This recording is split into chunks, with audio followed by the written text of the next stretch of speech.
Welcome to the Happier Attorney. My next guest is Ron Baker, and he is the author of Value Pricing and Implementing Value Pricing. And he is an accountant. He's not an attorney, but this book has been revolutionary. It was one of the first books that talk about flat fees and value pricing. And it is not for the faint of heart. It's big, it's complex. And I will say personally, as far as attorneys learning how to charge flat fees, I think it is a must read with the caveat that it's a little too complex. I think it can absolutely be far simplified. And I would also recommend reading The Happier Attorney, of course, and Mark Chin's book on dumping the billable hour. But as far as really understanding what you're bringing to the table, this is a great book. So please welcome Ron Baker. So you're a recovering CPA. Right. Okay. You are the author. And if you saw this, I mark up books. I've got stars, I've got underline, I've got double stars. You've even got a triple star in here at one point. You are a CPA. What got you interested, much less, and this is book 2. You can't even find book 1. And if you can find it, you're going to be, when I went looking for book number 1, it felt like, okay, it's on the black market. I'm going to have to meet somebody in a dark alley and dark web. Yeah. Bitcoin exchange. Yeah. Yeah. My colleague Ed calls the first edition of my book, which went, or first version of my book that went through 6 editions, the Old Testament, and what you have there in your hand is the New Testament. So it's everything I've learned in between writing those 2 books. And what got you interested I say flat fees, you say value pricing. It's the same thing. So don't get hung up on that, people. What got you interested in value pricing, much less interested enough to write 2 books? And these are not for the faint of heart, people. This is not a light read at the beach. So it's not. Okay. Totally. So what got you so interested in this? I have to spin back actually to high school where I knew I wanted to be a CPA, and I started a tax practice and a bookkeeping practice. I was defending people before the IRS at age 16. I was doing tax returns. At age 16? At age 16, I would have a power of attorney walked into the IRS and they're like, is this possible? And they let me do it. Defended several audits at age 16, 17. Had my own tax practice, had my own accounting practice. I would do my father, who was a barber, I would do his books, and then a lot of his friends, I did their books. So I put myself through college doing that. And the whole time, Brita, I'm keeping a timesheet and I'm billing by the hour. Why? Because when I talked to my dad's customers who were CPAs, and when you're getting your hair cut, you're a captive audience for an hour. So a kid who wants to be a CPA, with a sharp instrument. Yeah. And my dad's cutting these CPA's hair, and I would pull up a chair and sit in front of them for an hour and grill them with questions. Where'd you go to school? What did you major in? How'd you study for the exam? Where'd you take the exam? All these questions. And they all told me, you got to bill by the hour. You got to track your time. You got to set a fair hourly rate, blah, blah, blah. So I did all that. And then I went to work for a Big 4. Actually, back then it was a Big 8. So that's how you carbon date a CPA. You listen to whether they say Big 8, Big 6, Big 5, Big 4. So I started my career at Pete Mark in San Francisco, and I billed by the hour. I had an hourly rate. I did a timesheet. It was all normal. That's what I was taught. When I left, started my own practice, I learned within the first 3 months that this was a really, really crappy customer experience. Mm-hmm. And at the time, I was studying outfits like Disney, Lexus, LL Bean, Gore-Tex, American Express, Southwest Airlines. I was studying companies that were thought to be the service leaders, Nordstrom. And I wanted to emulate that. So I got into this whole pricing thing because I wanted to create a better customer experience. It had nothing to do with marketing. It had nothing to do with all the economics in that book. It had to do with, I just thought this was the right thing to do, because I got sick and tired of the customer calling or coming in with an invoice, waving it and saying, why didn't you tell me it was going to cost this much? And my only response to that question every time was, I spent the time. Right. They don't give a crap about the time. And wouldn't it have been better if I knew that they didn't like my price before I started the work? Because if you wait until after to learn that they don't like the price, one, there's nothing you can do about it. Two, it's going to lead to a write down or complete write off, and it's going to dent the trust in the relationship. And as you know, trust, it walks in. It takes a long time to build, but it gallops away. You lose it instantaneously. And I just got sick of that. I said, why? I have business customers. Why don't they experience this problem in their business? Because they price up front. So we just started looking around and saying, why can't we do a fixed price up front? Now, there was nobody talking about it. There were no books. There was one book in the ABA, but I found it years later. And it wasn't actually until the late 90s. This I'm doing all in 1989, by the way. So there's nobody on the circuit talking about it. There's no books. There's no Amazon. There's no internet. There's nothing. And we just felt it was the right thing to do because it was a better customer experience. And indeed, the customers loved it. And that was enough for us. We made every mistake under the sun. I don't even want to recount the number of mistakes. That's why I wrote the books, to try and help people so they could avoid those mistakes. But we knew it was the right thing to do because our customers loved it and our team members loved it, because once we started doing fixed pricing, we didn't have to track time. So we got rid of the timesheets, and it just made life saner. And one of the things that I did not anticipate when I started using flat fees was that my work product improved. I had always been, I like to think I did a great job for my clients. I am tenacious. I really cared about my clients. I didn't drop the ball. I can't say I never dropped the ball. But we didn't drop the ball. But when we started using flat fees, my work product jumped. And the only thing, and I never actually really thought about it until I wrote The Happier Attorney and started doing this work, what that was attributable to. And the only thing that I can think of even now is all of the gnats that are flying around your face when you're doing, and that's the best thing I can come up with. Good description. Yeah. Where there's a bunch of mosquitoes when you're using hourly, all of those are just gone. Gone. They're just gone. And you can just focus on the task at hand. Actually, you can focus on the outcome the customer's trying to achieve, which is really what they're buying. And one of the things is, I think CPAs and attorneys are very similar here. And by the way, I've worked with a lot of attorneys, and there's a whole, as you know, there's a whole appendix in the book for just law firms. And I love working with attorneys because I really have great respect. I mean, my dad's really disappointed that I wasn't an attorney.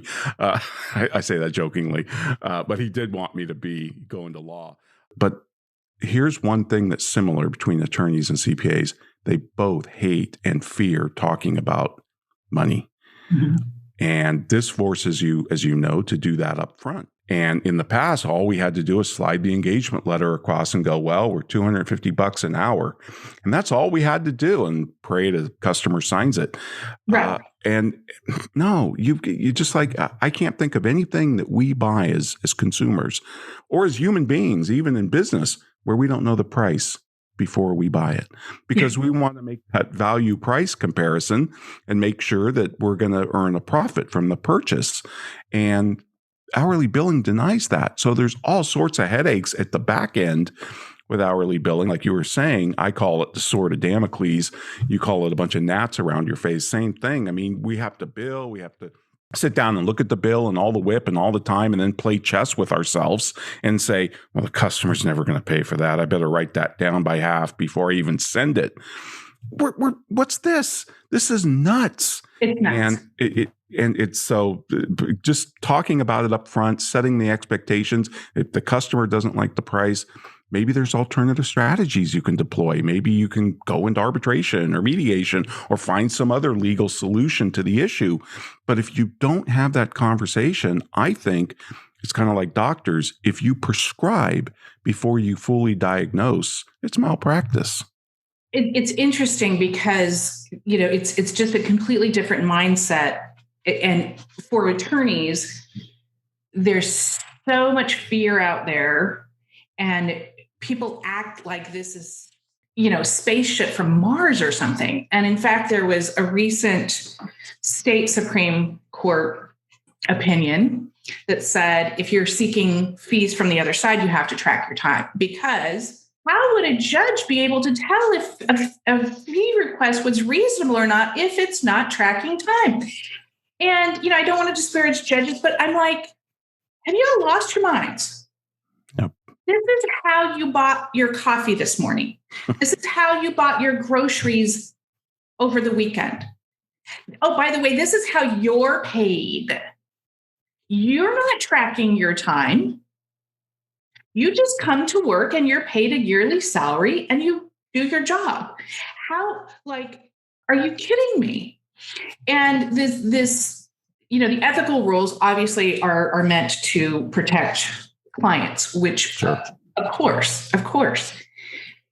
But this notion that flat fees are somehow not ethical in any way is absurd. And in fact, I argue in The Happier Attorney, and so do you, in value pricing, just the opposite. Yep. The abuses are with the billable hour. They're unethical. The unconscionable fees, if you will, are because of the billable hour. If you put an unconscionable price up front and the customer says no, that's it. There's no relationship. It ends right there.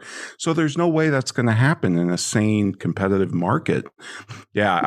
By the way, this isn't 50 years ago where, there's two attorneys in town. Right.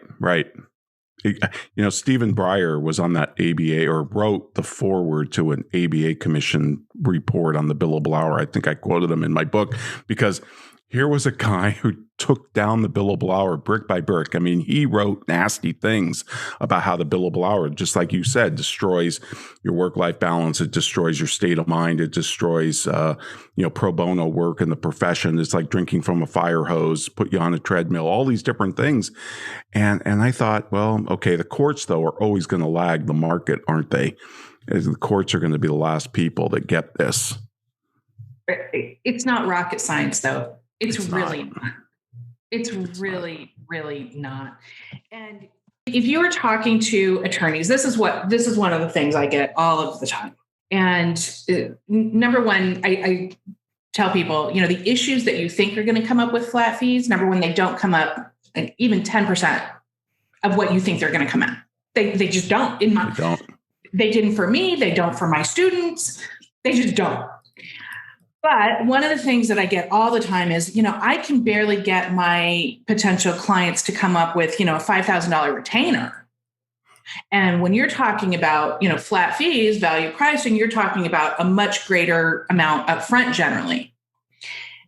Now in the world, if they can't pay 5, how are they going to come up with 10? And I get that all of the time. And it's not true, by the way. What would you say to that, though? Because I'm sure you've heard that. Oh, yeah. Yeah. No, people think that people automatically assume that value pricing means a higher price. It does not. Value pricing could very well be a lower price. The value price is set commensurate with the value that you're creating. Now, I don't need a constitutional attorney to do a real estate conveyance. So there could be some functions that have a lesser price in the value pricing world than at the end of the day hourly. Yeah, absolutely.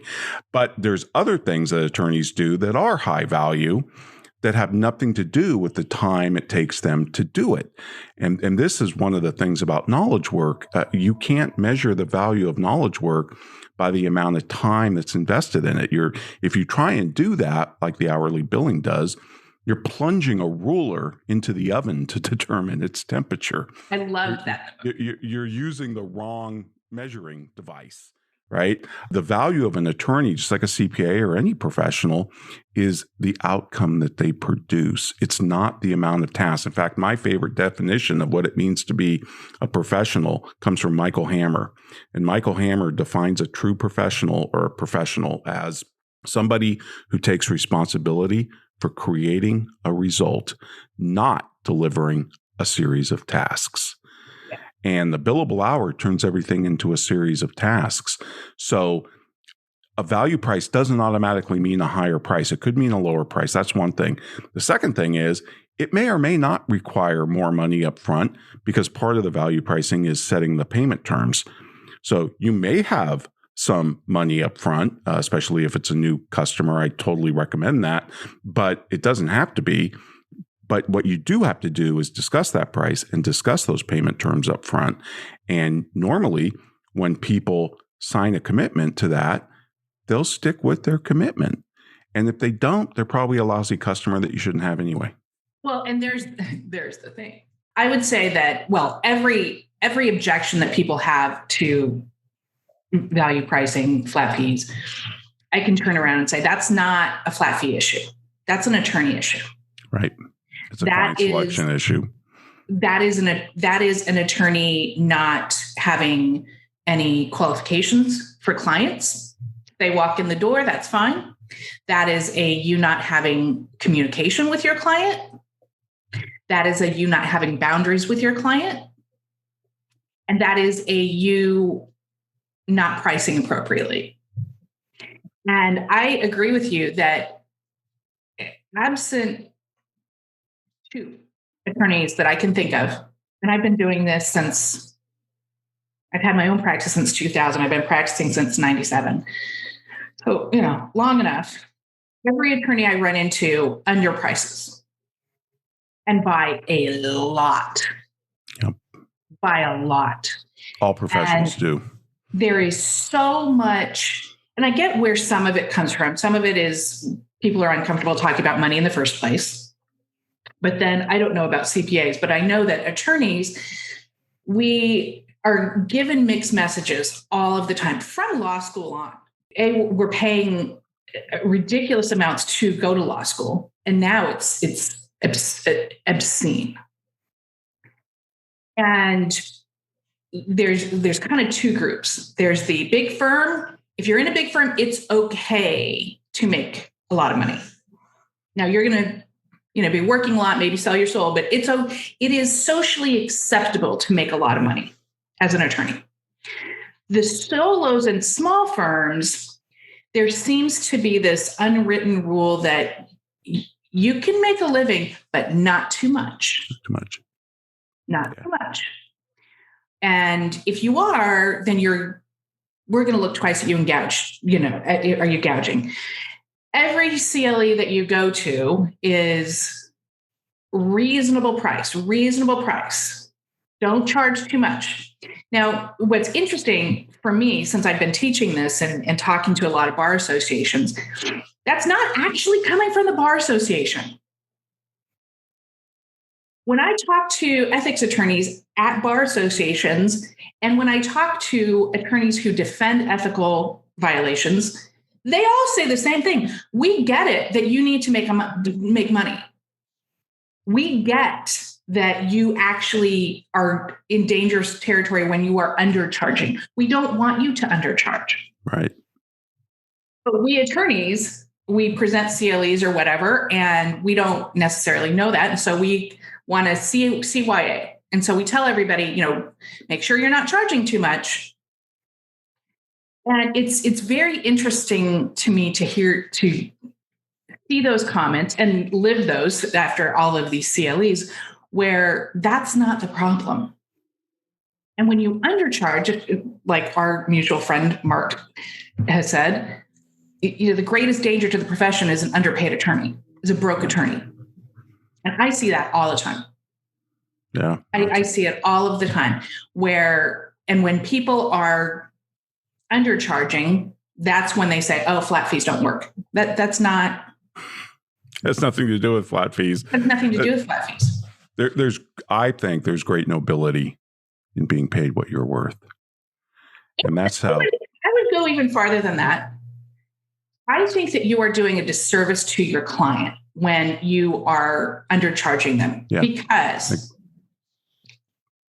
people call it psychology, whatever. People have to have skin in the game. And maybe not so much for accountants. I don't know. Correct me if I'm wrong. But with our clients is for attorneys, we need them to do what we tell them to do. We need them to have skin in the game. And when they don't make that investment financially, they don't. Right. Yeah, no, I think it's the same with all professionals. And I think you're right. If you underprice, you are doing the customer a big disservice. Because first off, they won't listen to you. They don't respect you. People don't value that which they get for free or a real low price. I mean, compare attorneys and CPAs to McKinsey. McKinsey has charging a fortune for decades, been eating the accounting profession's lunch, literally. And customers brag about it. And I've never heard somebody say at a Chamber of Commerce cocktail party, hey, I've got the cheapest attorney in town, or I've got the cheapest accountant in town. No, nobody says that. They wear what they pay you like a badge of honor. Oh, my attorney, yeah, she or he cost a fortune, but they're worth every penny. To me, that's the highest compliment you can get from a customer. Yeah. Yeah. Let's talk a little in your book. You talk about self-esteem and what that has to do with value pricing, which I agree with. So let's talk about that a little bit. What did you mean by that? How do you correlate self-esteem with value pricing? I think it was Nathaniel Branden who wrote The 6 Pillars of Self-Esteem, which is kind of the go-to guide. And I know the self-esteem movement has been criticized with the kids. It's achievement that causes self-esteem, not the other way around. But be that as it may, self-esteem is the reputation we have with ourselves. So if we're our first sale with respect to pricing, you're your first sale. If you don't think you're worth it, how in the hell are your customers going to think you're worth it? And it comes through. People think it doesn't. It comes through every single time. Customers can smell fear. Customers can smell when you're tentative. The thing that kills me, Brita, about the legal profession is here are some of the best negotiators on the planet on behalf of their clients. But when it comes to them, and I'm not saying because I don't think pricing is negotiation, but what I'm saying is they can be fearless in a court of law or in a negotiation. But boy, when it comes to their own work, and look, this is human nature. We all suck at pricing ourselves. No matter how much self-esteem you have, we all suck at it. And this is why actors and authors have agents. Not because they like paying these people 15% of their gross. It's because those people can negotiate them a better price. If I'm your agent or I'm your partner in a law firm, when I sell you, I'll be brave as a lion. When I price you, I'll be brave as a lion. Oh no, Brita's worth every penny. I'll put a high price on you. I will not do that on myself. And that's why we say in small partner firms, partners should not have the authority to price their own work.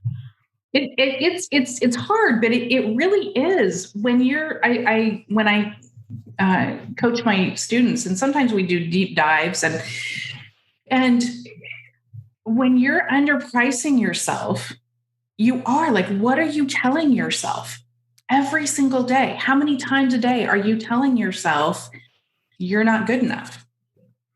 Yeah. Or when you get that D or F customer who calls you and complains and choose you out over the invoice you just sent them. And that just saps your self-esteem. So when you go on to price the next A customer, you're going to probably underprice it. Yeah. Yeah. And there is something so empowering about knowing your value and take it or leave it. Yep. Absolutely. I'd rather not work than work for less than what I'm worth. And I think and I don't know about CPAs, but a lot of attorneys have real internal money issues in their head, where it is not okay, whether it's conscious or subconscious, it's not okay to earn money. I get feedback on a regular basis about, well, I just want to help people. Right. Money's the root of all evil. Money's the root of all evil. And even if they don't say that, I have this, as you remember, a Facebook group. And about 6 months ago, one of my students posted that she got a $50,000 fee and she was really proud of herself. And everybody was like cheering. And one person who's no longer in the group. Good. Well, no wonder there's not access to justice and all you people are so greedy. And I can't believe you're applauding this and da, da, da, da, da. Again, she's no longer in the group, but I'm like, you have no idea what that fee was for. You have no idea the value that she brought to her client. You don't even know what she practices in. Right. Okay. And the assumption, again, going back to this assumption that if you're making decent money, you're somehow cheating people. There is definitely a poverty mindset that somehow you're not a true professional. I think it goes back to this, we are professionals. We are not, business. We're not business people. Yeah. I think it's also a zero-sum attitude that the only way an attorney is going to get rich is at the expense of his or her customers. And that's just pure nonsense. I mean, in a market transaction, both parties walk away profiting from the transaction, even when you buy a cup of coffee.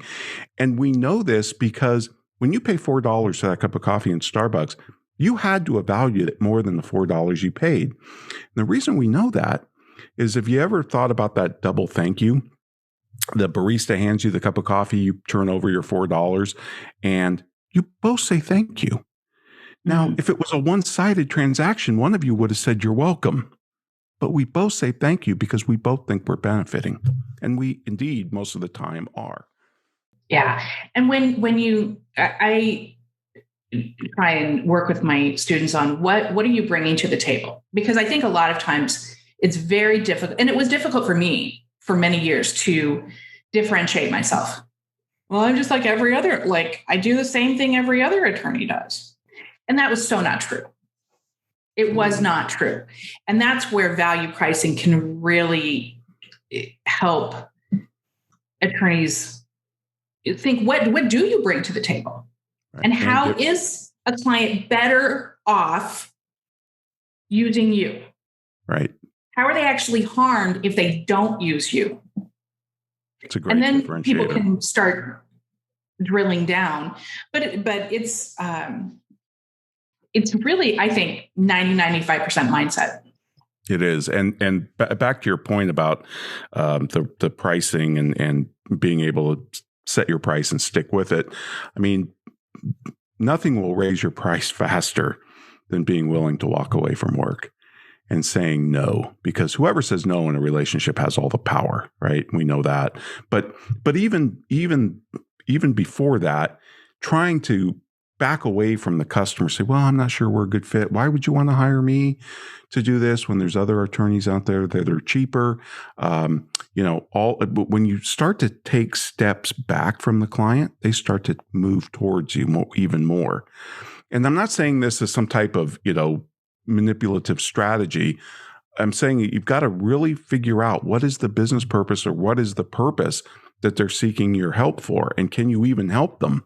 Right? I wouldn't go to a heart surgeon for a knee problem. So we've got to figure out if we can even, create the outcome that they want. But why you? Why now? Why not somebody cheaper? Why don't you do this yourself? Mm-hmm. All of those questions are completely valid.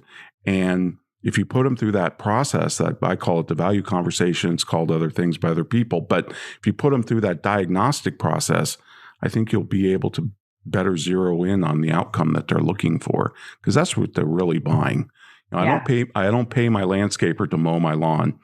I pay my landscaper for the best curbside appeal in the neighborhood. And that's a completely different value proposition. And if he communicates that to me, then I'm going to have a completely different level of price sensitivity with respect to paying him. In other words, I'll pay him a lot more for best curbside appeal than if he just mows my lawn. Yeah. And one of the objections that I get from attorneys is, well, we don't have control. I can't charge for an outcome. I don't have control over that outcome. And what I say to that is, well, think of a doctor. You go to a doctor, the doctor can't guarantee that you're even going to live. If you go in for an operation, they can't guarantee. What's the outcome? The outcome is hopefully you get out of the operation and you heal and, go on your merry way. They can't guarantee that. What you're really paying for is the best shot. That's right. The best probability of a cure. Yeah, absolutely. And if I'm dealing with an expert who is a specialist in this field, then I'm going to pay that. I'm going to gladly pay for that best shot, even though it's not full. Gladly pay for that best shot. And that doesn't mean that they are gouging me in any way. Not at all. Yeah. In any way. So, flat fees value pricing isn't actually new. It's how we buy everything every day. It's how attorneys used to charge. And I mean, you go through the history, I go through the history. Why do you think that there is such resistance? And I mean visceral. I have had personal attacks from attorneys that put me back into litigation mode where I was like, whoa, clearly had nothing to do with flat fees. Why do you think there's so much resistance? This is a great question. And I dedicate the last chapter in the book looking at this. And I think it's because, it's one thing for technology to diffuse into a population, like we move from, dial-up internet to broadband, and how quick it took us to adopt the fax machine or the telephone or the internet or email or whatever it is, iPhone. But when you think about a profession changing its paradigms and its business models, it's much slower. So I compared it to medicine. Prior to 1880, 1900, if you went to a doctor, they probably generated more harm than good. We didn't have, germ theory didn't come out till about 1880, even though it had been around for 500 years. We didn't have anesthesia. We didn't have penicillin. A doctor probably killed you, probably did more harm than good, because they stick a lancet in you and draw blood. They had all these weird theories. And I give a recent example of this. This is why I like the analogy between medicine and, say, law and accounting, because they're supposed to be evidence-based professions. Now, I know law's got also precedent-based, but supposed to be. It's supposed to be. But think about ulcers. Here's two doctors out in Perth, Australia, that are at a teaching hospital, and they have a theory about ulcers. The common diagnosis for an ulcer is stress. Everybody knows that. It's caused by stress.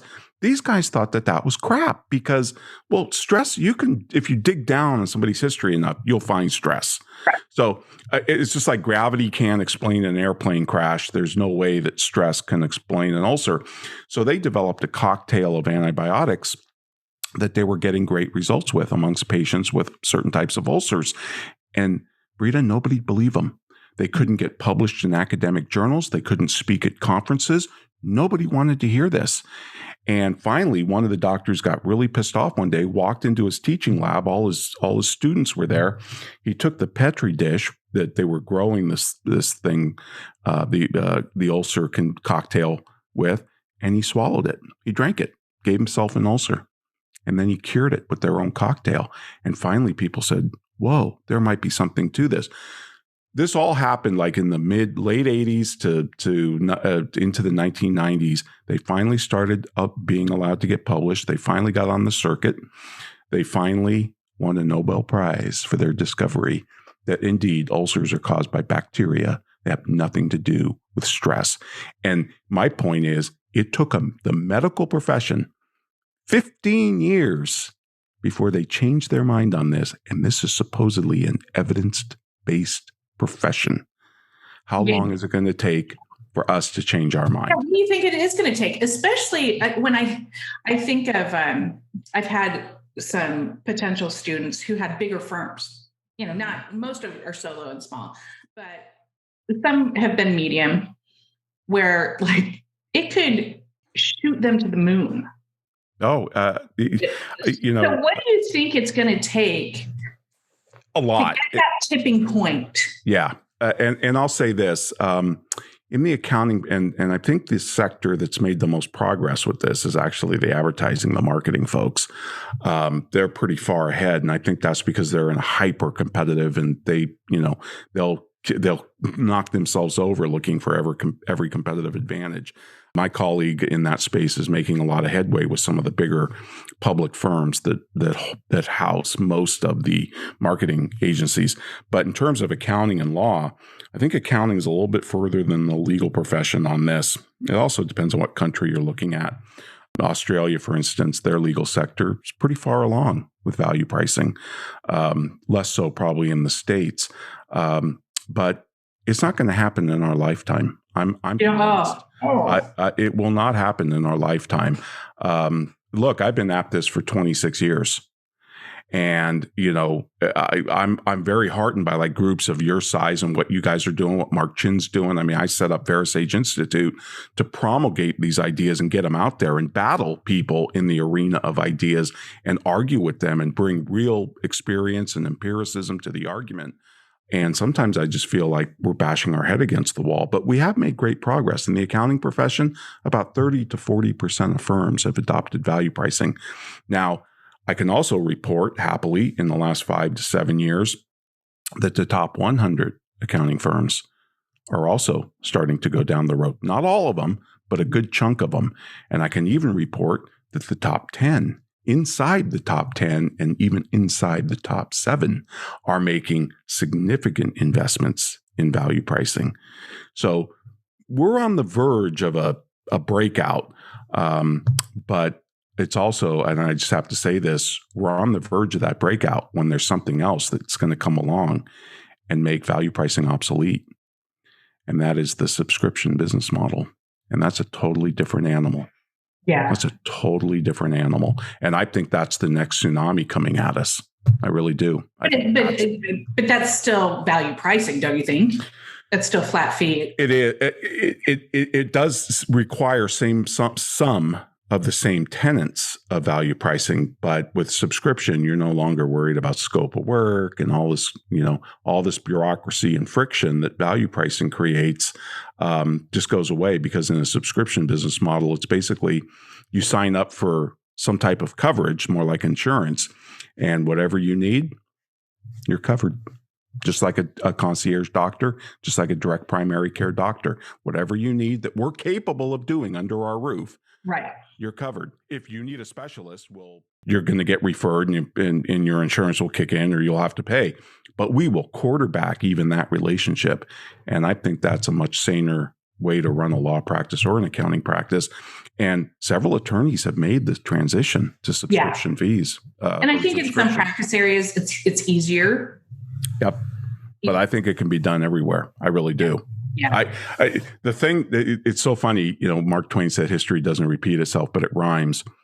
All the objections, you talk about all the excuses you hear and all the objections, and some are quite visceral and emotional about value pricing. I've heard every excuse under the book. Oh, well, that's easy for you guys. You're a big firm. We're a small firm. We could never do this. And then you go talk to the big firm. Oh, that's easy for a small firm. But I've heard every excuse. My favorite is I'm in a rural area. Yeah. You're east of the Mississippi. That's easy for you. And I'm west of the Mississippi. Your partners drive 8-cylinder cars and mine only drive 6. I mean, I've heard and they all self-cancel every excuse. But it's. You don't know my problems. Yeah. But in the subscription, so all those objections that you're hearing now in value pricing, if you started to teach subscription, as I've been doing for the last 3.5 years, it's funny, you'll hear all the same types of objections. History is rhyming. I'm hearing all the same pratter and all the hokum, because people just can't get their head around it. But I'm telling you, it's already here. The most valuable companies on the planet right now are all subscription based, and the market is screaming. In fact, I'll just give you one quick example. Pilot, which is an accounting firm, was just invested in by Jeff Bezos' family office. He invested $300 million into an accounting firm that has, from what I can tell, about 1,000 customers. Their market valuation is $1.2 billion with a B. That makes them the 8th largest accounting firm in the United States. If you assume that accounting firms like law firms sell for about 1 times revenue, And there's some play in that, but we've never seen multiples like this. And the market is screaming at businesses saying, hey, if you've got annual recurring revenue, so you're not starting at zero every day, you're starting on the 50-yard line every day because you've got this ARR that is continuously running. You've got a much more valuable business. So if you're interested in not just building a law practice, but being able to sell it at some point, subscription is going to get you a much higher valuation, which has to be factored into and compared to the profit on a year-to-year basis. Value pricing does not do that. Subscription pricing does. Right. But subscription, you're still charging for the value of what you're bringing and what you're giving. You're certainly not charging for your time. No, you're not charging for your time. But the one difference might be, and this, again, depends on how you structure it, but you might very well have the same. I still suggest that you'd offer options, like 3 options, perhaps 4 as it evolves. But all customers would pay the same price because that makes things simpler on your end. It makes it more scalable. And it just takes away the friction. It takes away the perception of unfairness of, value pricing is pricing the customer, right? It's not about pricing the inputs, the hours, any of that, or even the list of deliverables. It's about pricing the customer. In the subscription business model, you're pricing the relationship. Right. And the portfolio. And that's a different animal. It is a completely different business model, even changes what the measurements are that you look at. When we're talking about any of this, especially the change, we're talking about having courage. Absolutely. We're in the Renaissance period. We're in the gold rush period. Yep. It's going to take people having courage. Courage. That's why. The bottom line, one of the bottom lines for me is that people don't like change. Attorneys hate change. And they're not going to change until the pain of where they are exceeds the pain of change. But on the other side is, if you are willing to be uncomfortable and that's what we're really talking about, a little bit of feeling uncomfortable, not risking your bar license, not getting sued, a little bit of feeling uncomfortable for maybe 10 seconds when you're having a money conversation. If you're willing to get over that and not even get over it, just sit with it for a minute. The other side is, I don't want to say nirvana, pretty darn close to nirvana. It's glorious for sure. Yeah, no. And look, if you're in business and you're not willing to take some risks, maybe you shouldn't be in business. Maybe you should go look for a job, because business is about risks and profits come from risk. That's the only place they could ever originate. I want to say that to people all the time. Why do you have your own practice? Yeah. If you don't want to run a business, if you don't want to take any risk, if you don't want to invest in your business, go work for somebody else. Yep. Couldn't agree more. Right? I get that a lot. People don't want the risk. And that's part of the gig. It's like making bread, and they expect it to happen perfectly from the get-go. Right. Like, no, this is about experimenting. This is about treating this like a science experiment, and you're going to make mistakes, and that's okay. And hopefully with your help and my help, those mistakes will be fewer and less damage, but that's part of the gig. That's how you learn. And that's how we learn too. I mean, one of the most rewarding things about helping firms, the early adapters, the innovators, if you will, that 2.5% on that diffusion curve, move into subscription, is to make mistakes, to know that we're groping in the dark. I mean, the crucial knowledge comes from not the look, but the leap. I can't assure these people anything when they make this change, but I know they're going to get the knowledge after they jump off the cliff, and they're going to adjust, and they're going to iterate, and they're going to refine their processes. But we have enough empirical evidence out there that this model works across all different sectors, not just software as a service, but everything else. You can subscribe to a car, a boat, a home, all sorts of different things. It's absolutely amazing, and it's just it really is about as close to nirvana as you can. I think and so. It's simple. You just have to be uncomfortable. And I actually changed the rules on the Facebook group recently to say, don't ask and don't answer, what do you charge for? Right. I know. I saw you posting videos. Yeah. I got tired of posting a video once every couple of months of, this is why that's a horrible question. Yes. Yeah. Especially from attorneys who probably studied antitrust somewhere. Probably shouldn't talk about antitrust. Like, I don't know. It depends. And if you don't, that's the gig. You have to learn how to price yourself. You can't ask what. It's funny. But people want the instant answer. They don't want to learn how to make the bread. We joke all the time that if we published a price list for various services and just made up crap and people would use it because they're looking for anything to hang their hat on. I'm a faculty member of the Professional Pricing Society. And this is one of the organizations that has literally put pricing into the C-suite of corporations around the world now. I mean, pricing is now a profession. You can get a master's, you can get a PhD in it, you can even get an MBA in it in some I got to think about that for a second. Yeah, it's wild. It is a profession because it's multidisciplinary. It's got all the tenets of a profession. It's a growing field. But the point is they put on these educational conferences, and they're some of the best I've ever been to. I've met many pricing luminaries at these things, and they have a lot of like Fortune 500 companies as members, and sometimes the in-house counsel tells the pricers, you can't go to that conference, because we can't risk you having a meeting in the hallway with your competitor. There might be 2 tire companies, 5 pharmaceutical company pricers there. And so they have to constantly put out disclaimers about this is an educational event. We are not talking about how we price, how we're going to price, what the prices are. They have to put out and just turn it into education. And so, you can't have those types of discussions. I saw that comment on your Facebook group and laughed. Where do you fall on the publish your prices or not publish them? Because I can see the argument for both sides. I never published my prices because I wanted people to come in. I wanted to have them see the value. At the same point, I don't want people coming in thinking it's going to be 2 when it's actually 20. So where do you fall on that?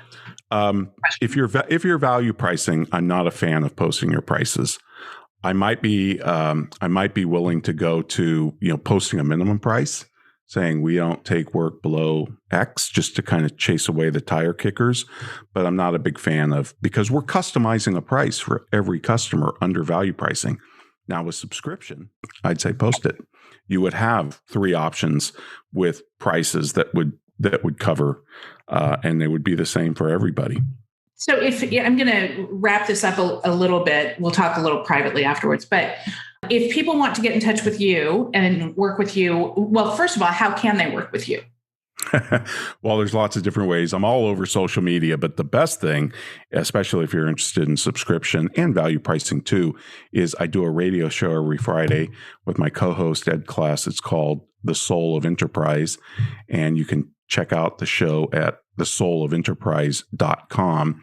We've been on the air coming up on 7 years. We've done 340 something shows, lots on value pricing. We've talked to value pricers. We've done shows on project management, which my co-host Ed Kless is an expert in.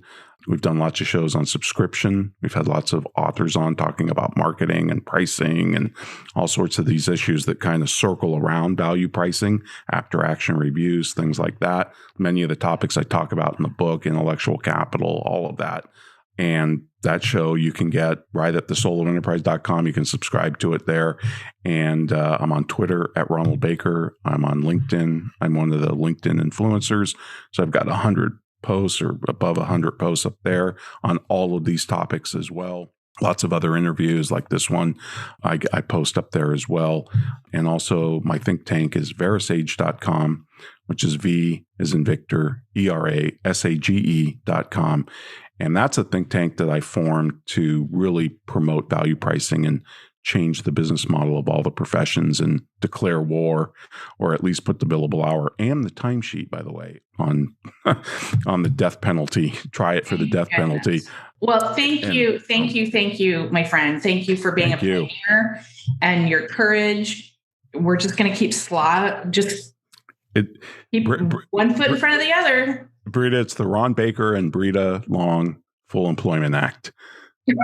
You have your work. We have our work cut out for us, but we've already made a difference. So I'm already heartened by that, but we're going to make more of a difference going forward. Well, thank you. Thank you. Thank you. Awesome. Thank you.